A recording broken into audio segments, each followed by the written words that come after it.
bertambah 1 tahun, berlalu 1 tahun, berarti akan melangkah lebih dekat kepada kematian.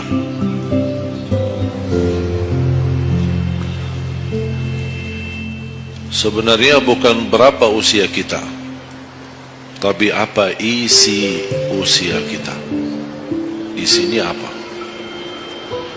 Dan sebagaimana Rasulullah SAW menjelaskan di hadis yang sahih, di hari kiamat dan tidak akan tergeser kaki seorang sambil ditanya oleh Allah 4 pertanyaan. Berarti kita akan menghadapi 7 pertanyaan.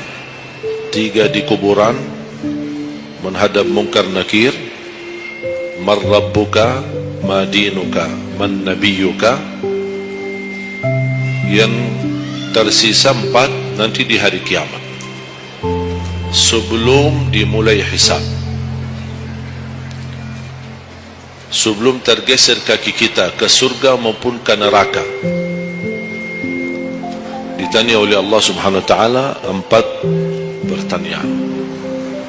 Yang pertama, lan tazula qadama 'abdin yaumal qiyamah hatta yus'ala an 4. Tidak akan tergeser kaki seorang di hari kiamat sampai ditanya oleh Allah SWT 4 pertanyaan. Yang pertama, an umurihi fima afnah. Umurnya apa yang kamu lakukan. Allah tidak akan tanya berapa usiamu, tapi apa yang kamu isi dalam usiamu. 60, 70, 100 tahun, kurang, lebih, Allah tidak berdulikan berapa usia kita. Bahkan banyak para sahabat ketika ditanya usiamu berapa, dia menjawab usia saya 10 tahun. Padahal sudah tua, sudah di atas 50, ada yang di atas 40. Tapi kenapa begitu ditanya soal umurnya dia menjawab 10 tahun? Ternyata mereka menghitungkan usia yang sebenarnya adalah usia yang terisi taat.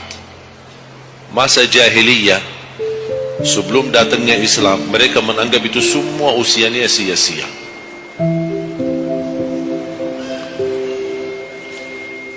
Berarti kalau ada orang muslim tidak salat sama sekali sampai usia 50 tahun, semua usianya sia-sia. Karena tidak ada ibadah satupun yang diterima kalau tidak pernah salat. Biarpun dia haji setiap tahun, puasa setiap Ramadan, dia bersedekah berinfak setiap hari, tapi tidak pernah salat 5 waktu sama sekali, sia-sia amalannya. Karena pertama yang akan dihisab oleh Allah salatnya. Kalau salat itu beres, baru akan ditanya yang lain.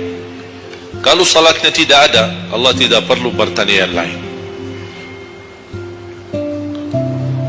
Makanya saya selalu berkata, khususnya pada pemuda-pemudi, seberapapun dosamu, jangan tinggalkan salat.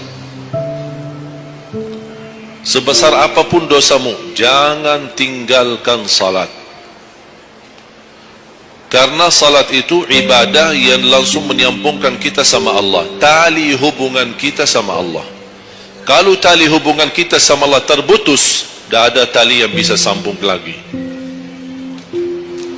Dan selama anda menjaga salat, berarti masih ada harapan masuk dalam golongan yang akan diampuni Allah.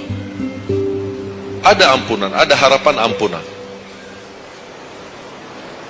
Tapi kalau tidak salat, terus bagaimana Allah ampuni kalau tidak mau bertaubat? Banyak orang berkata, saya malu, atau dia merasa ada bisikan di hatinya, buat apa lo salat? Ngapain? Perilaku kamu aja tidak benar, sama orang tua aja tidak benar, dosamu tidak pernah henti-henti, percuma salat, tidak usah. Itu ingat bisikan syaitan. Karena syaitan ingin semuanya sekali-kali rusak. Kalau berbakti baik belum sempurna, masih banyak dosa maksiat, banyak kerusakan yang lain, tapi masih terjaga salatnya, ada harapan diampuni dosanya. Jangan sampai syaitan berhasil menggoda kita sekalian tidak salat. Oh, sudah hancur, sudah rusak yang lain, ditambah lagi parah, tinggalkan salat. Atau ada orang taubat, selama dia tidak salat, lancar, beres, aman, tidak ada apa-apa. Begitu dia taubat, dia merasa sedih, menyesal, dia mulai menjaga salatnya. Hilang motornya, kehilangan kerjaannya, diuji sama Allah SWT dalam rumah tangganya. Setan datang, coba kamu aja dulu biasa-biasanya tidak pernah ada ujian, begitu anda mulai salat ada ujian. Ngapain? Udah berhenti aja salat, nanti kembali beres. Berhenti salat. Pas begitu dia keluar masih kehilangan motor. Ya Allah, gimana? Saya selama ini tidak pernah salat, tidak pernah hilang motor. Begitu saya mulai salat malah hilang motor saya. Datangnya setan di situ. Coba kalau kamu tidak salat, tidak bakal hilang motornya. Akhirnya dia merasa nyesal, dia berhenti. Berarti niatnya bukan taubat, niatnya salat. Ya Allah, mohon aku salat tapi Allah jaga motor aku ya. Itu niatnya. Bukan salat karena Allah, tapi salatnya karena terjaga motornya. Itu beda niat. Berarti ketika kita berlaku ibadah, melakukan sesuatu ibadah, tapi ada ujian yang masuk, jangan anda salahkan ibadahnya, tapi salahkan niatmu. Ada apa dalam niatmu? Pasti ada salah niat.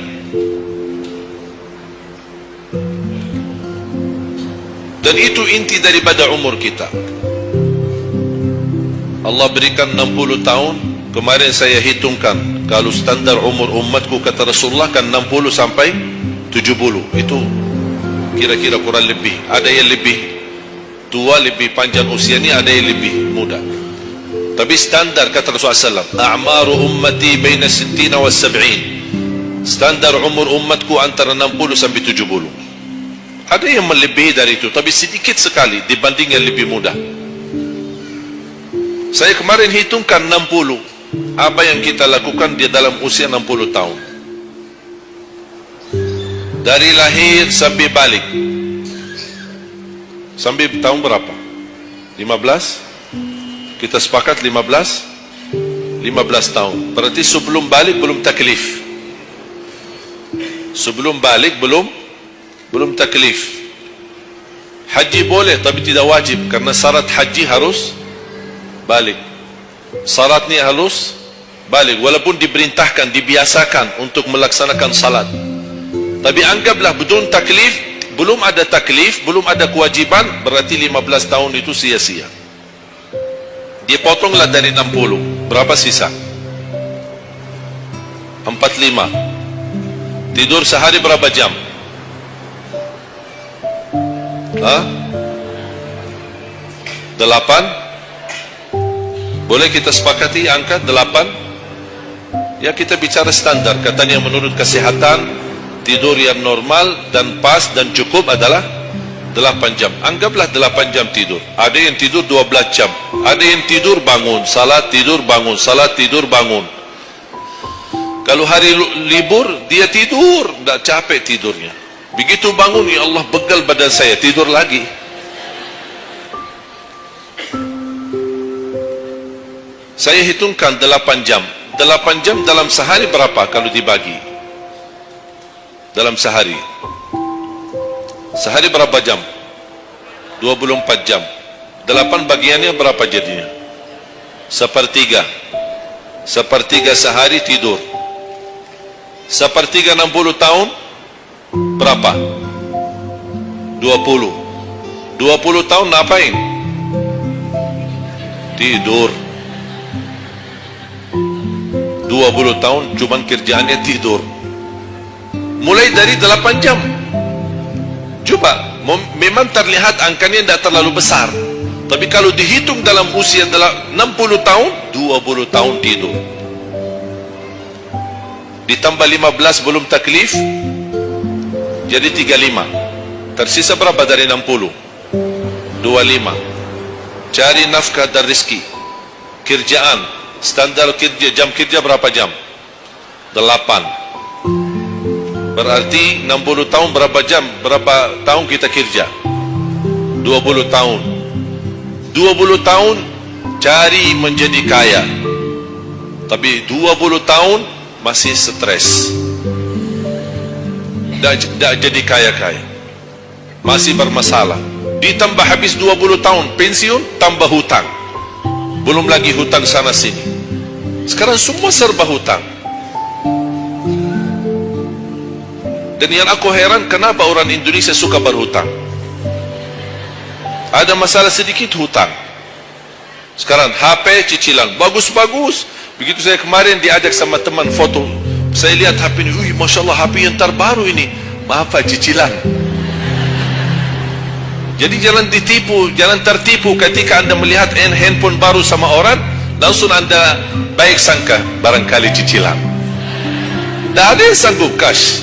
Cash itu 12 juta sampai ada 15 juta. Bawa mobil yang mewah, cicilan. Begitu pindah rumah, cicilan. Jalan-jalan besok juga nikah, cicilan. Semua serba cicilan. Dan terpengaruhi dengan promo sana ini, ada ini non persen, non ini apa, sini beli satu dapat satu, dan semua serba hutang. Tanpa kita sadar, tidak sadar, memang mudah kita awal-awalnya berhutang, tapi begitu sudah jatuh tagihannya pusing. Memang hutang ini bikin aku stres. Ada orang minta sama saya amalan. Ada enggak amalannya supaya saya bisa mengatasi masalah hutang ini? Saya bilang mudah amalannya. Jangan berhutang lagi. Udah. Sudah selesai. Hutang itu di dalam Islam dibolehkan kalau sudah benar-benar keadaannya darurat. Sudah tidak ada solusi, tidak ada jalan, tidak ada yang bisa bantu, tidak ada yang bisa menolong. Akhirnya terpaksa. Dan hati-hati dari riba. Jangan terpaksa nanti beralasan, ya Allah saya terpaksa menggunakan pinjaman bank tapi riba. Pinjam 100 juta kembalikan 120 juta. Dosa besar.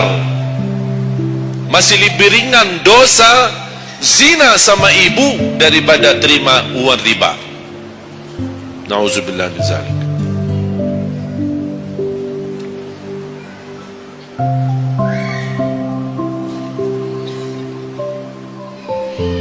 tahun cari kerja. Tadi berapa yang tersisa? 25 kan? Berarti yang tersisa berapa? Saya belum bicara ibadah Bapak Ibu. 20 tahun tidur, 20 tahun cari dunia, 15 tahun masih belum taklif, tersisa 5 tahun. Saya hitung dalam 60 tahun bagi orang yang rutin menjaga salat 5 waktu. Tahu enggak hasil hitungan saya dapat berapa? Anda jaga salat selama 60 tahun itu menghasilkan ibadah cuma 2 tahun 7 bulan. Total salatmu dalam 60 tahun 2 tahun 7 bulan. Karena salat 5 waktu berapa? Tidak sampai 1 jam. Tidak sampai 1 jam. Saya bicara yang wajib. Ada, bagaimana saya hitung kalau ada orang yang tidak salat sama sekali? Na'udzubillah, sudah habis sia-sia umurnya kalau tidak salat sama sekali.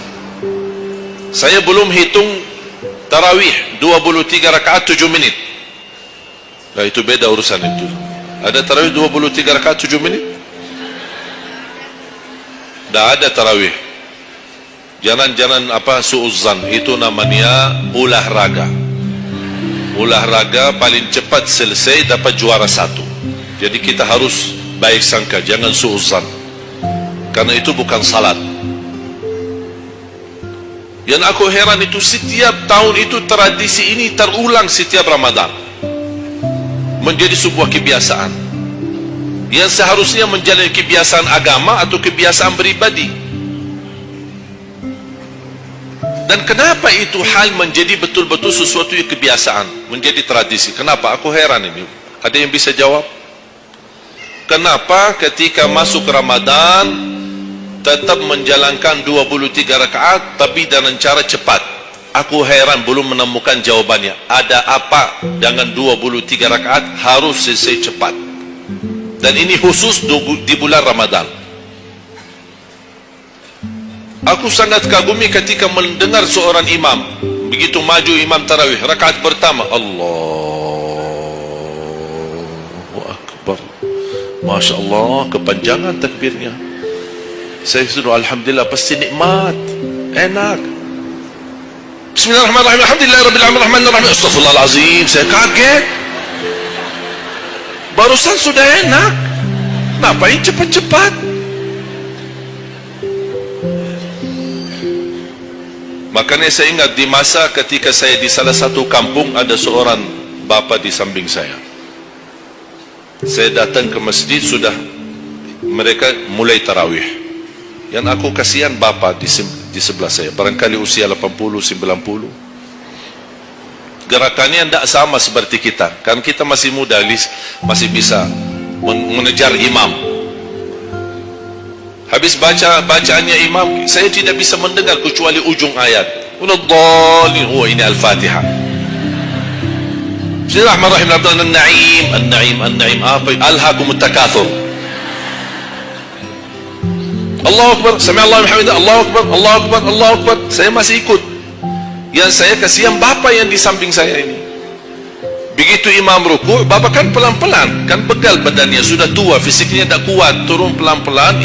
Imam sudah sampai Allah Alhamdulillah, bapa berdiri lagi, dah jadi rukuk bapa. Pas begitu sujud, kita semua turun sujud. Bapa saya lihat pelan-pelan sambil batu-batu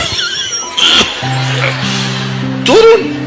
Begitu dia sudah mau nyampe, imam sudah rakaat kedua, bapa malah berdiri lagi, dah jadi sujud. Astaghfirullahaladzim, kasihan bapa, dah jadi rukuk, dah jadi sujud. Pas di rakaat yang kedua, saya megang tangannya, Pak, kita pulang aja deh, mendingan salat tarawih di rumah sendiri. Itu bukan salat tarawih. Ramadan cuma berapa kita menemukan Ramadan? Orang yang sudah wafat, kalau kita boleh berbicara dan dengar bisikan, apa yang mereka bisa jawab? Wallahi, semua orang yang sudah mati berkeinginan kembali ke dunia untuk menikmati bulan Ramadan. Mereka ingin menikmati bulan Ramadan, menikmati tarawih, menikmati suasana buka puasa bersama, bagi-bagi sahur dan aktivitas yang lain. Ini kesempatan, kita masih diberi oleh Allah umur, sehat walafiat, maksimalkan. Tidak semestinya 23, mau 11 boleh, mau 23 boleh, mau seberapa pun tarawihnya, mau salat tahajud di rumahnya boleh. Ulama sudah menjelaskan jumlah salat malam atau tarawih yang paling sedikit 2 rakaat, yang paling banyak tidak ada batasnya. Jadi kalau kita 2 rakaat, 4 rakaat tutup witir, sah. 8 rakaat tutup witir, sah. 10 rakaat tutup witir, sah, tidak ada masalah. Tidak harus 11 atau 23. Intinya bukan jumlahnya, tetapi cara melaksanakannya. Apalagi kalau bacaan imam bagus, fasih, jelas hurufnya. Saya yakin bagi jamaah yang awam, yang datang setiap Ramadan, setiap malam ikut salat tarawih, dia belum bisa baca Quran, tapi dia mendengar baca imam selama 30 malam, dia pasti bakal belajar Al-Quran karena bacaan imam bagus. Bismillahirrahmanirrahim. Alhamdulillahi Rabbil Alamin, Ar-Rahmanirrahim, Maliki Yawmiddin, Iyyaka na'budu wa iyyaka nasta'in, Ihdinas siratal mustaqim, Siratal ladzina an'amta 'alaihim ghairil maghdubi 'alaihim waladdallin. الضالين آمين. Kalau tidak dapat manfaat mengikuti salat tarawih di belakang imam yang bacaannya fasih selama 30 hari, anda cuma dapat benarkan bacaan Al-Fatihah, wallahi nikmat, syukur. Selama 30 malam anda cuma dapat membenarkan bacaan Fatihahmu, sudah luar biasa. Tidak usah bicara ayat yang lain, hanya Al-Fatihah saja. Kenapa tidak sah salat kita tanpa Al-Fatihah? Kata Imam Nawawi, di dalam suratul Fatihah ada 14 tasdid. Ada 14 tasdid, hurufnya yang ditekan. Ada 14. Tertinggal satu, batal salatnya. Dan Imam Nawawi berikut mazhab Syafi'i. Makanya jamaah sekalian, wajib hukumnya belajar Al-Fatihah, bukan sunnah. Wajib hukumnya belajar surat Al-Fatihah. Perbaiki, benarkan bacaanmu, karena tergantung Fatihahnya itu salatnya sah atau tidak. Itu tergantung Al-Fatihah. Makanya saya harap mulai dari hari ini anda semua bersungguh-sungguh belajar suratul Fatihah. Jangan anda targetnya mau hafal 30 juz. 30 juz anda hafal tapi tidak benar suratul Fatihah, sia-sia, tidak ada manfaat. Karena anda baca suratul Fatihah, tidak baca ayat yang lain sama sekali, masih tetap sah salatnya. Karena suratul Fatihah tidak bisa diganti. Kalau anda lupa baca selain suratul Fatihah, ada istilah lupa salah satu kewajiban, bisa diganti dengan sujud sahwi.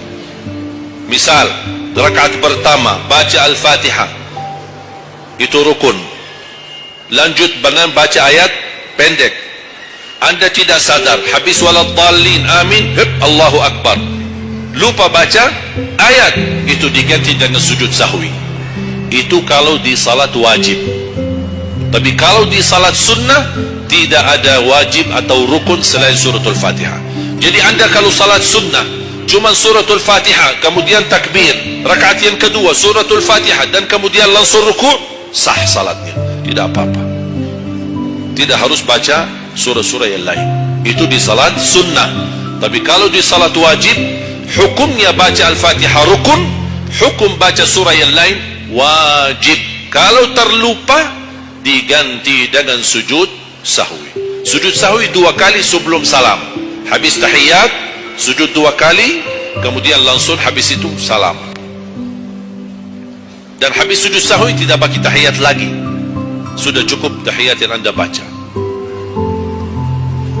Makanya kembali lagi jamaah sekalian, umur bukan berapa usianya, tapi apa isinya.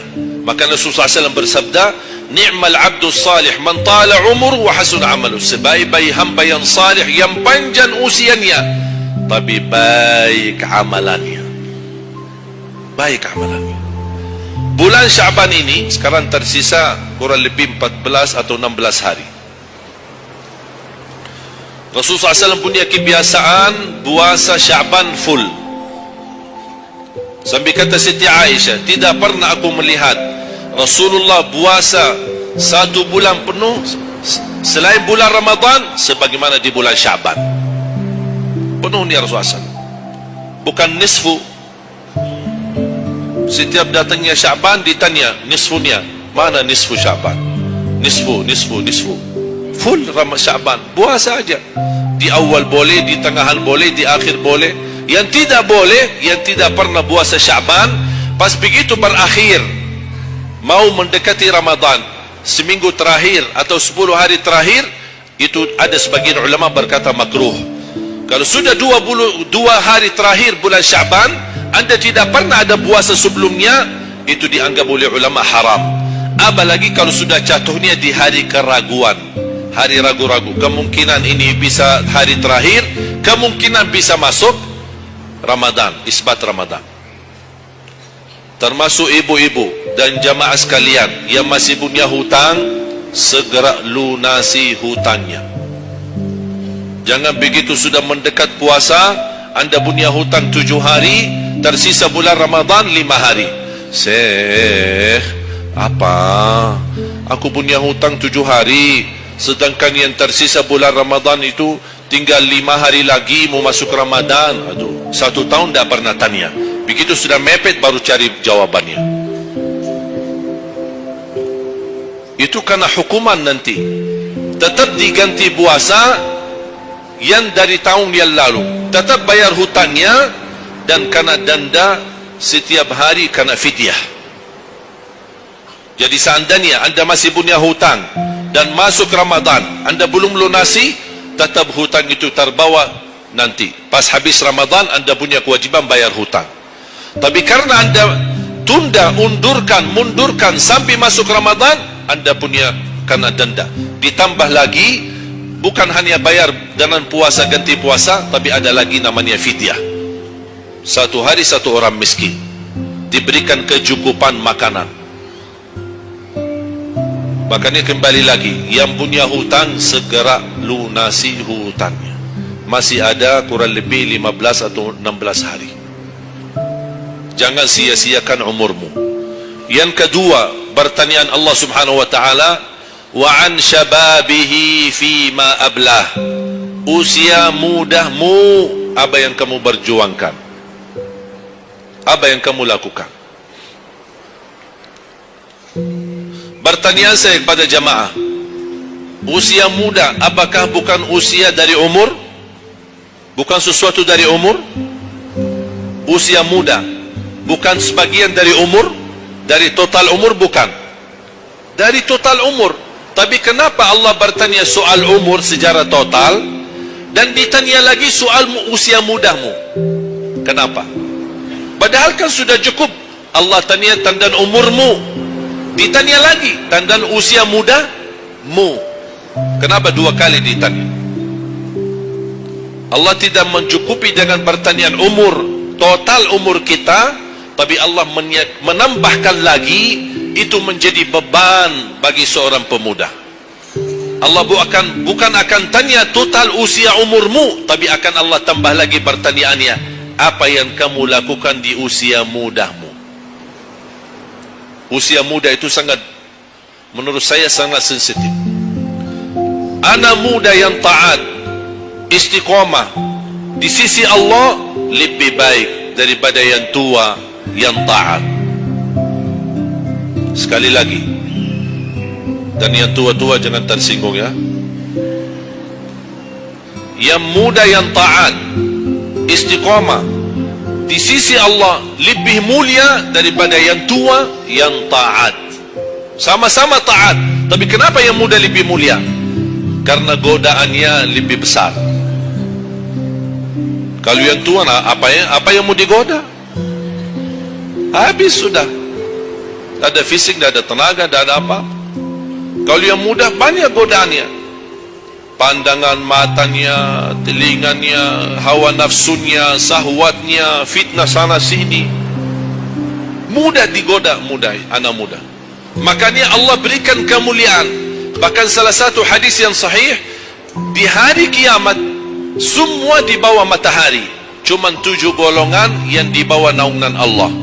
Di antaranya wasyabun nasya'a fi ta'atillah, seorang pemuda yang menjaga diri dalam bertaat kepada Allah. Dia dapat keistimewaan di hari kiamat bersama pemimpin yang adil, bersama seorang laki-laki yang tergantung dengan masjid berapapun usianya. Ditambah lagi seorang pemuda yang bisa menjaga diri dalam bertaat kepada Allah Subhanahu wa taala. Dan kalau kita baca sejarah ulama, semua para berjuang untuk agama semuanya muda, tak ada yang tua. Bilal ibn Rabah seorang pemuda, Abdullah ibn Mas'ud penghafal Al-Quran seorang pemuda, Abdullah ibn Umar seorang pemuda, dan banyak yang lain. Muhammadul Fatih yang membebaskan Konstantinia dan memperjuangkan Islam menjadi panglima, masih di bawah usia 21 tahun. Dan banyak sejarah-sejarah. Imam Syafi'i masih sangat muda, bahkan meninggal dunia masih dalam keadaan masih sangat muda, belum sampai usia 50-an tahun. Dan banyak yang lain. Makanya pengaruh dah bahkan taruhan besar bagi umat Islam itu tergantung pemuda.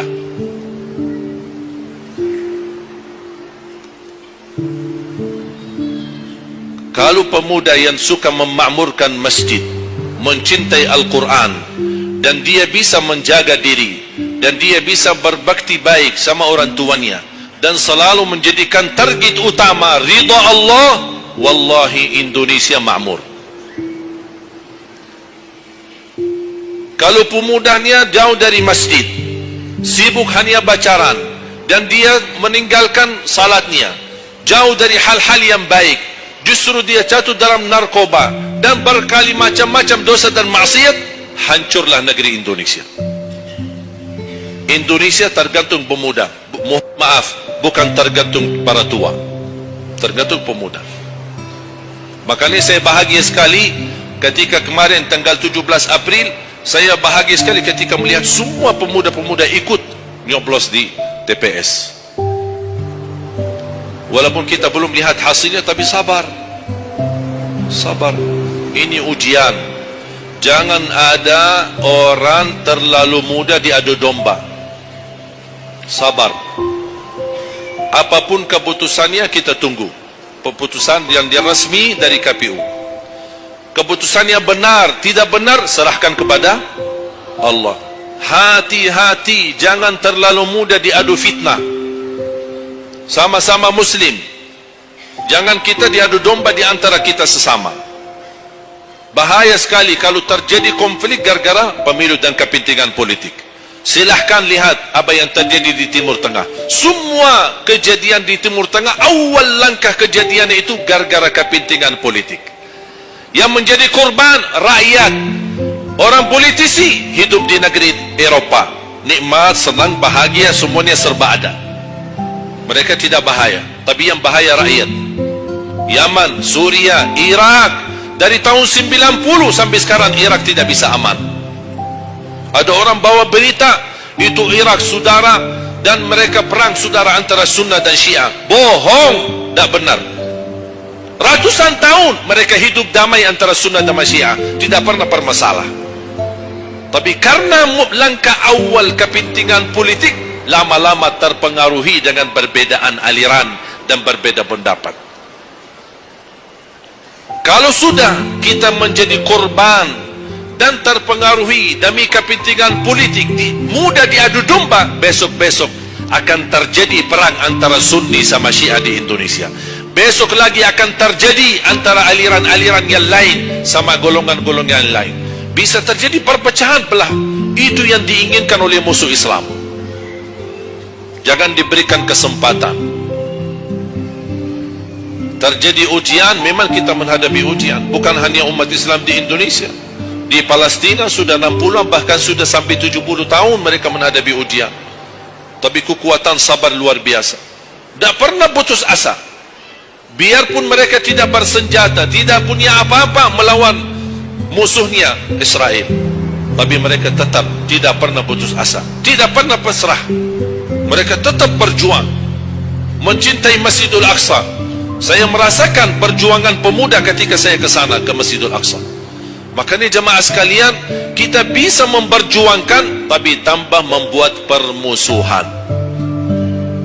Kita masih bisa bertahan, dan insya Allah ada jalan keluar dari segala kesusahan. Dan Allah tidak mungkin membiarkan kezaliman terjadi. Kalau kita merasa terzalimi, tak apa-apa, tunggu. Dan kita harus belajar saling menghormati. Yang memilih 01 itu hakmu, tapi anda tidak berhak mencaci maki 02. Yang memilih 02 itu hakmu, tapi anda tidak berhak mencaci maki 01. Sama-sama Muslim, sama-sama orang Indonesia. Malu kita, kadang-kadang aku sedih melihatku ini terjadi permusuhan. Ulama di sini mencaci maki ulama yang di sana, ulama yang di sana membalas lagi, dan apa tu? Ya Allah, malu kalau di antara ulama saja terjadi persoalan permasalahan. Gimana orang awam? Makanya selalu saya dalam doaku, ya Allah, satukan dan rapatkan hati para ulama kami, satukan saf ulama kami. Ada perbedaan, itu wajar, tapi yang tidak wajar ada permusuhan. Apa yang saya sampaikan sekarang, saya yakin tidak mungkin 100% anda semua terima. Ya harus belajar. Tidak boleh saya maksa anda semua ikut pendapatku. Aku hanya menyampaikan, anda bisa dengar, anda bisa ikuti, anda bisa tolak. Itu hakmu menerima atau menolak. Tak ada orang berhak untuk memaksakan kita. Oleh karena itu sekali lagi, mohon jaga dan rapatkan saf kita. Sekarang banyak muncul di media. Ini semua tujuannya berkeinginan menadu domba di antara kita. Sekarang akhirnya yang gagal, yang rusak siapa? Negeri kita. Yang kurban, rakyat kita. Orang politisi tak apa-apa, mereka kan berduit, duitnya banyak, fasilitasnya banyak, bisa dia hidup keluar negeri dimanapun, dia baca keluarga, sudah, biar rakyat jadi korban. Jangan kita mau dijadikan kambing hitam. Siap? Bisa jaga? 714 suku dan budaya berbeda-beda, tapi alhamdulillah masih bisa bersatu di bawah bendera merah putih. Dan ini karunia dari Allah Subhanahu wa taala, wajib kita syukuri dan wajib kita jaga. Dan kita berdoa. Sekarang anda sudah ikut memilih kan? Sudah memilih? Sudah, itu ikhtiar. Anda sudah selesaikan tugasmu. Sekarang apa yang harus kita lakukan? Doa, memohon pertolongan dari Allah, biar Allah yang memilih mana yang terbaik. Ya Allah, kami sudah berusaha, kami sudah berikhtiar, pimpinlah kami, anugerahkanlah kepada kami pemimpin yang takwa, yang adil, yang amanah, yang mencintai agamamu, yang mencintai ulama, yang bisa melayani rakyat dengan ikhlas. Itu doa kita. Kalau boleh setiap tahajud, setiap sujud, habis duha, habis salat wajib, terus doa seperti itu. Saya punya kebiasaan ketika mengajak jamaah umrah, saya haruskan kepada semua jamaah ketika kami tawaf maupun sa'i, wajib paling tidak 1 kali tawaf, 1 kali sa'i, khusus doakan Indonesia. Karena Indonesia apalagi saat ini sangat membutuhkan doa kita. Sebagaimana kita berduli kepada saudara kita Palestina dan kita bantu, kita mendoakan. Kalau Indonesia tidak perlu bantuan dana, tapi butuh doa kita. Makanya jangan pelit untuk mendoakan negeri kita Indonesia. Faham? Yang ketiga,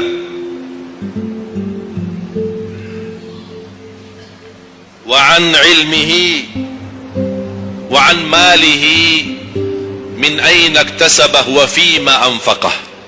Pertanyaan yang ketiga yang akan ditanyakan oleh Allah, hartamu dari mana dan ke mana. Woi, bahaya ini. Kadang-kadang ada orang sumber dananya halal, tapi pengeluarannya bebas, semuanya boleh. Itu pertanggungjawabannya. Akan ditanya oleh Allah, dari mana dan ke mana. Allah sudah kasih kan? Itu dari mana datang? Anda harus memberi jawaban yang benar. Dan kemana anda infakkan? Dan ingat, halaluha hisab wa haramuha azab. Harta yang halal bakal dihisab. Sekarang banyak orang salah faham. Orang fikir kalau ada harta yang haram akan dihisab oleh Allah. Tidak. Yang dihisab bukan yang haram, tapi yang halal.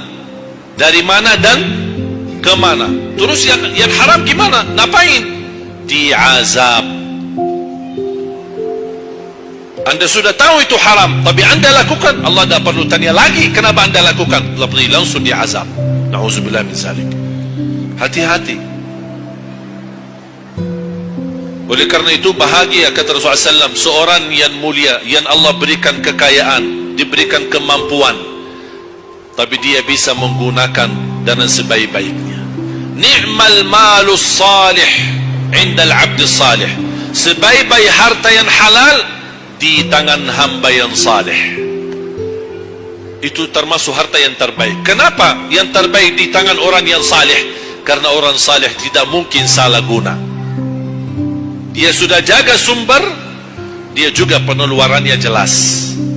Untuk kebutuhan keluarga, tidak mubazir, tidak berlebih-lebihan. Katanya halal, berarti bebas belanja. Tidak bebas. Islam tidak menanjurkan seperti itu. Anda boleh ambil kebutuhanmu, tapi jangan berlebih-lebihan. Mohon maaf, coba sekarang tanya ibu, tanya diri sendiri masing-masing.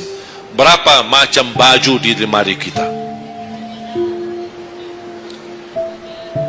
Sudah, mohon maaf, tidak usah bahas yang lalu.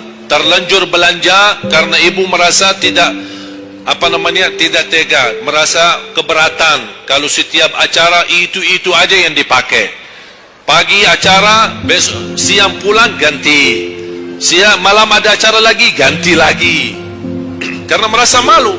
Apalagi kalau ketahuan, bukan yang tadi pagi ini ya. Oh tidak, beda warna. Memang sama model tapi beda warna. Malu karena orang-orang itu, apain kok? Makanya udahlah, terlanjur. Itu memang mohon maaf kebiasaan wanita. Tapi saya usulkan, baju-baju yang sudah lama tidak dipakai, ngapain simpan?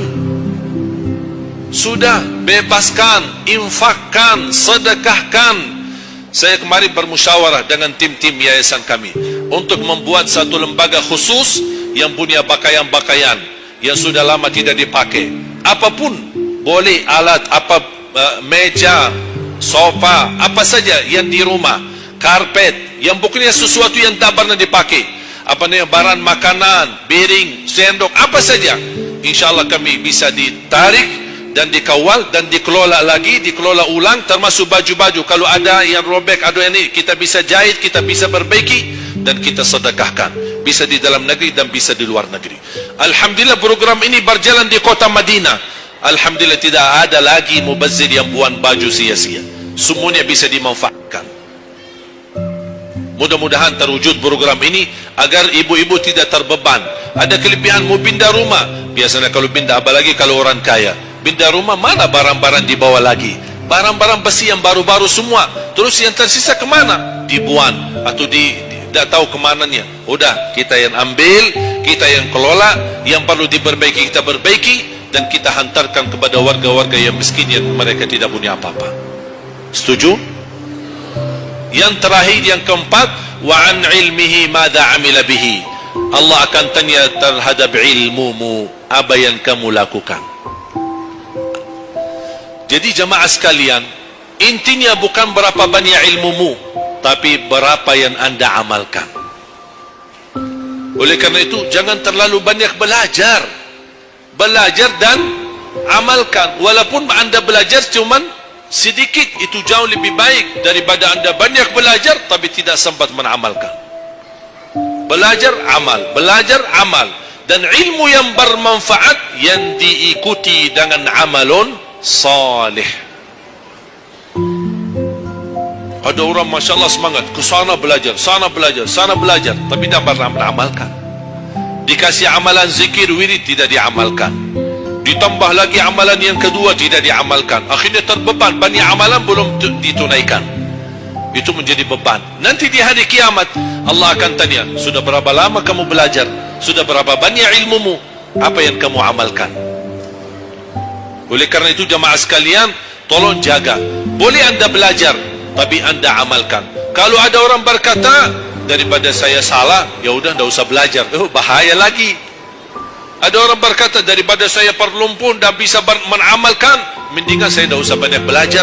Udahlah, biar saya tunaikan dulu yang sudah saya belajari. Tidak, tetap anda belajar dan mengamalkan sesuai kemampuannya.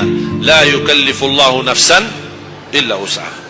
Walaupun anda belum tunaikan seluruh amalannya, tidak apa-apa, tapi anda sudah ada niat, anda sudah ikhtiar, anda sudah tunjukkan yang terbaik, tapi kemampuannya memang sampai segini, kemampuannya memang terbatas, tidak apa-apa. Allah melihat anda sudah bersungguh-sungguh untuk mengamalkan apa yang anda pelajari.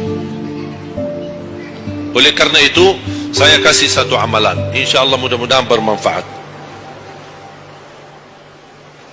sedekah subuh.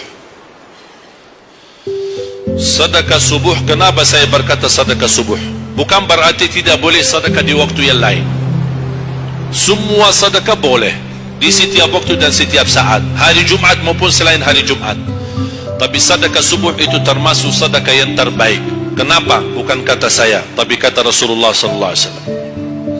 Setiap waktu subuh Allah turunkan malaikat, tugasnya mendoakan orang yang bersedekah subuh hari. Allahumma a'ti munfiqan khalafa. Ya Allah, ganti yang lebih baik bagi orang yang infak di subuh hari. Ibu-ibu lagi halangan tidak salat, sebelum beraktivitas isi sedekah subuh. Anda tidak usah susah-susah mencari anak yatim dan orang miskin di subuh hari. Mulai hari ini masing-masing bikin kotak amal atau botol atau kaleng, simpan di rumah. Setiap habis salat subuh sebelum beraktivitas isi sedekahnya. Apalagi kalau sedekah itu disertai doa. Begitu anda sedekah, sebutkan hajatmu. Ya Allah, dengan berkah sedekah ini, ya Allah, saya ingin nikah. Mudahkan jodoh. Nikah lagi juga boleh doa, tak apa-apa. Ada yang sedang melamar kerjaan, anda isi wallahi dahsyat, amalan ini wallahi dahsyat, manfaatnya banyak untuk menyembuh penyakit, menabulkan hajat, memudahkan urusan. Dan tidak pernah saya sampaikan amalan ini, semua alhamdulillah berhasil mendapatkan hajatnya. Begitu anda isi doa, ya Allah, dengan berkah sedekah ini mudahkan lamaran kerjaan saya. Ya Allah, dengan berkah sedekah ini mohon titipkan pahalanya untuk kedua orang tua saya. Kalau ada yang merasa dirinya suka marah, suka emosi, ya Allah, dengan berkah sedekah ini tenangkan hati dan jiwa saya agar tidak emosi lagi. Ya Allah, dengan berkah sedekah ini karuniai kepada aku anak penghafal Al-Quran. Bu, jemaah sekalian, saya berkeluarga 12 bersaudara, timnas. Dan kami sudah memang sudah disusun satu lusin. 12 ini mempersiapkan kalau timnas kita belum mampu membawa juara, insyaAllah kami sekeluarga siap mengganti timnas. Alhamdulillah, dari saudara saya 12 ini 10 penghafal Al-Quran. Tapi orang tua saya awam. Percaya enggak? Orang tua saya bukan ulama, bukan kiai, bukan ustaz. Ayah saya belajar kelas 3 SD. Ibu saya tidak pernah masuk sekolah sama sekali. Sampai usia 40 tahun masih buta huruf, tidak bisa baca Quran. Tapi Allah berikan karunia keturunan penghafal Al-Quran. Berkat apa? Salat mereka dan sedekah mereka, termasuk doa. Itu perjuangan mereka. Alhamdulillah, sekarang ayah saya, ibu saya penghafal Al-Quran, yang jadi gurunya anak dia sendiri. Sekarang di Indonesia saya bawa 5 adik saya dan ditugaskan menjadi imam tarawih. Saya bawa mereka pindah dari Arab kemari. Ada 5. Yang perempuan sudah dinikahkan sama orang Indonesia, orang Jakarta. Dan saya dorong adik saya yang perempuan untuk menghafalkan suaminya biar jadi penghafal Quran. Yang 4 laki-laki, ada yang 2 bawa istrinya masing-masing dari Arab, yang 2 lagi saya nikahkan di Indonesia sama orang Indonesia. Ada 1 sama orang Sunda, 1 sama orang Lombok. Jangan khawatir Bu, masih ada lagi, masih ada lagi. Bahkan saya dorong adik-adik saya semua wajib nikah 4. Masing-masing 4 istri. Kenapa? Supaya banyak keturunan. Kalau bisa setiap satu istri 12, satu lusin. Masya Allah, luar biasa. Mengapa? Karena kita punya perjuangan yang masih panjang. Cita-cita saya mencetak 1 juta penghafal Al-Quran di Indonesia. Ketika saya datangkan adik saya tugaskan sama mereka dan tegas. Kalau kalian datang hanya mau berhiburan, pulang. Kalian di sini untuk bersama-sama memperjuangkan untuk mencetak 1 juta penghafal Al-Quran. Dan alhamdulillah program ini sudah jalan. Dan kita terus memperjuangkan. Dan saya harap semua jamaah insyaAllah berkenan terlibat dalam program ini.